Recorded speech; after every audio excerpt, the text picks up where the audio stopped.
Alright, hi everyone, this is Kay from Norway. I'm trying this new setup. I'm going to record this video on my phone inside here instead of my computer, and hopefully it's not going to get all strange like my computer did with the light and the pixelation and everything, so let's try it.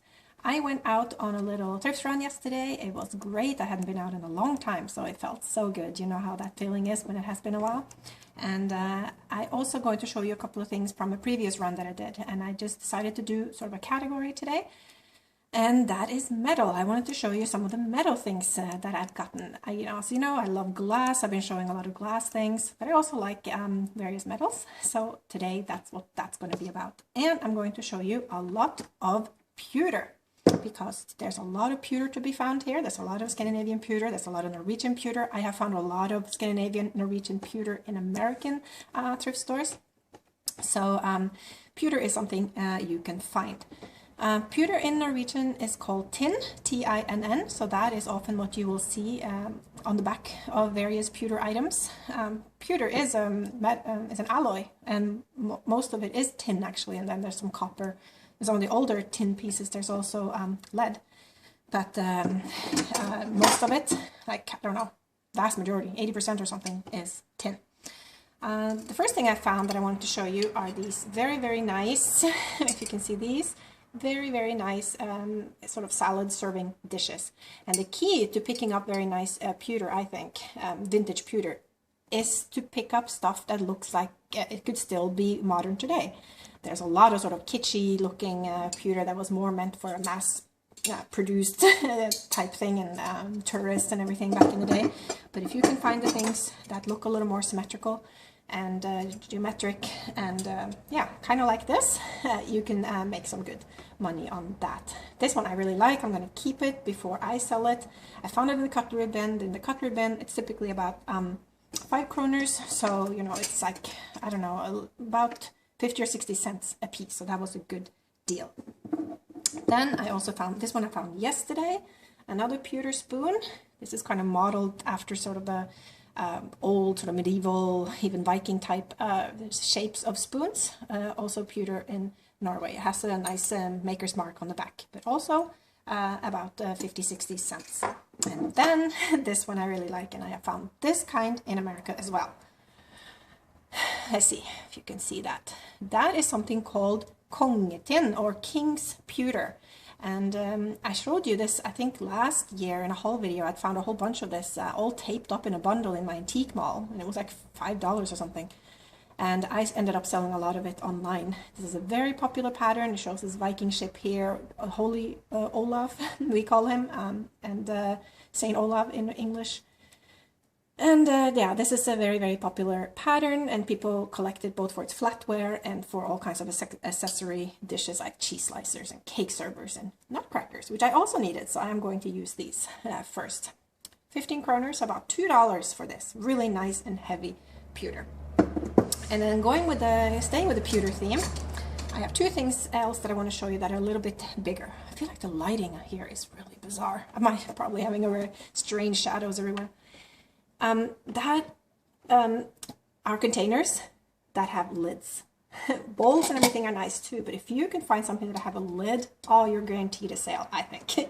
Again, this is very nice, modern, symmetrical, has no dings. That's the other thing about pewter, that can be pretty dinged up because it is, after all, pretty soft metal alloy, and it can get kind of dull and scratched up patina as well. I have some tricks for how to clean pewter to make it look its best, but you don't want to definitely strip any good patina off.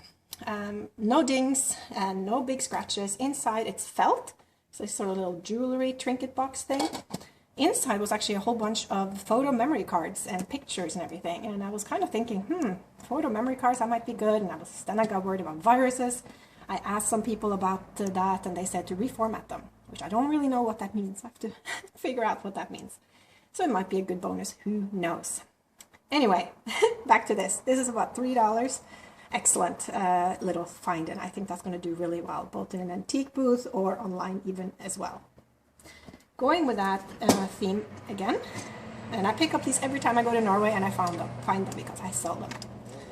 This, look at that container, also has a lid. It's not really dinged up or anything, nice and clean inside. Very nice, sort of modern looking pattern, very masculine there. I really like this look. And this is a cigarette holder back in the days, you know, when they had all kinds of accessories for cigarettes. But of course you can use it for anything. There's even a nice maker's mark, or like a sticker out there for the goldsmith who sold it back in the day in Oslo. About $3.50 I would have said I paid for this. But I think that's a good, because they are much more utilitarian and nice looking than a lot of the other pewter things that you find out there, possibly. Finally, before I move away from pewter, I will show you these. Hopefully these will show up. I'm not sure. I've already sorted them out.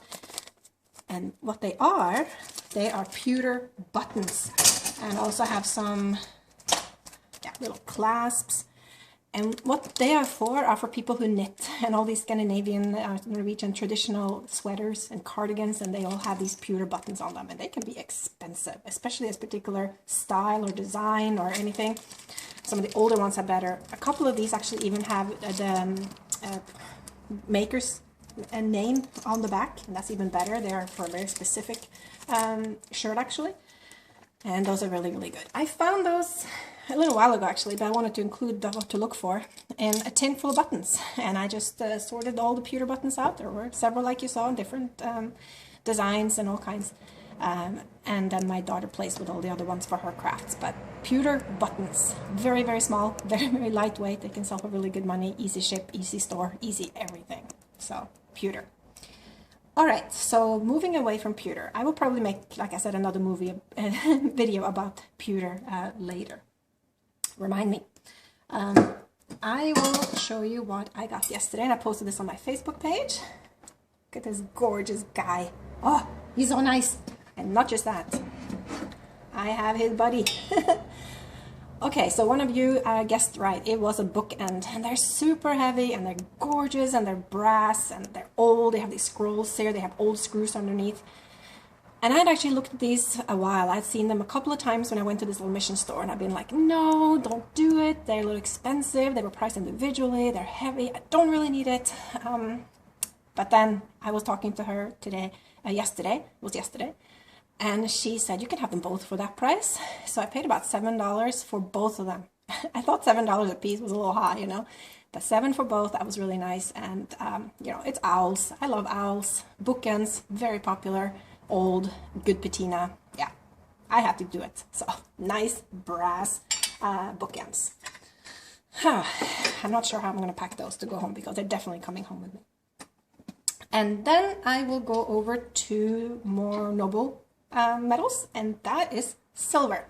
I haven't found a lot of silver while I've been here. I found some spoons. And I have found some very nice silver plate spoons. Silver plate can do well sometimes too, because if you can find certain patterns that's very collectible, that's good. But there are some silver out there, and not yesterday, but the previous time I found these. And these are little salt and pepper shakers here, but the tops here, the caps, they are sterling silver. They're actually sterling, 925, which is very good. Silver in Norway is typically 830, which is a little bit lower quality actually. It's coin silver, a lot of people call it. But it is still silver. 830 is also very, very good. These are 925, and they have little foil stickers here on the back. And they're very popular in Norway right now, actually, these things are. So, and they're small and lightweight. Again, they were priced individually, and I asked the lady, it's like, you can't just sell one, right? They have to go as a pair, so she gave me both of them. A little bit pricey, I must say. 50, it's, I don't know, about $7 for these, but they're very, very, very pretty. And then finally, what I found in the silver bin, not the silver bin, I wish, the flatware bin, there was this little thing. And it's not a lot of stuff, it's a little souvenir spoon. And there's a lot of things going on. It's a little commemorative spoon or something. It says about Louisiana Purchase Exposition, official St. Louis, a lot of other things here. But also, in between all of that stuff, it says sterling. So that's really nice as well. So who knows? It was about 50 cents. Somebody might want to buy this for its, you know, what it was meant for, a little commemorative type things. But the silver itself is always good, especially when you can get it for 50 cents. So that was the haul that I wanted to show you. There were some metal, different things in there. Do you like a lot of metals? Let me know if you pick up pewter. I'm very curious how many of you pick up pewters. Of course, there's all kinds of others, some English pewter and American pewter too. I'm not so good at that. I just really know my Scandinavian pewter more. Yeah, if you've had some good finds in the metal world lately, I would love to hear that. I will come back soon. I'm going to go for another thrift haul very, very soon because I'm done with my work, so that's my big treat. And I will try to film as I go along on that one and also the haul. I will talk to you later, and bye from Kay in Norway. Bye.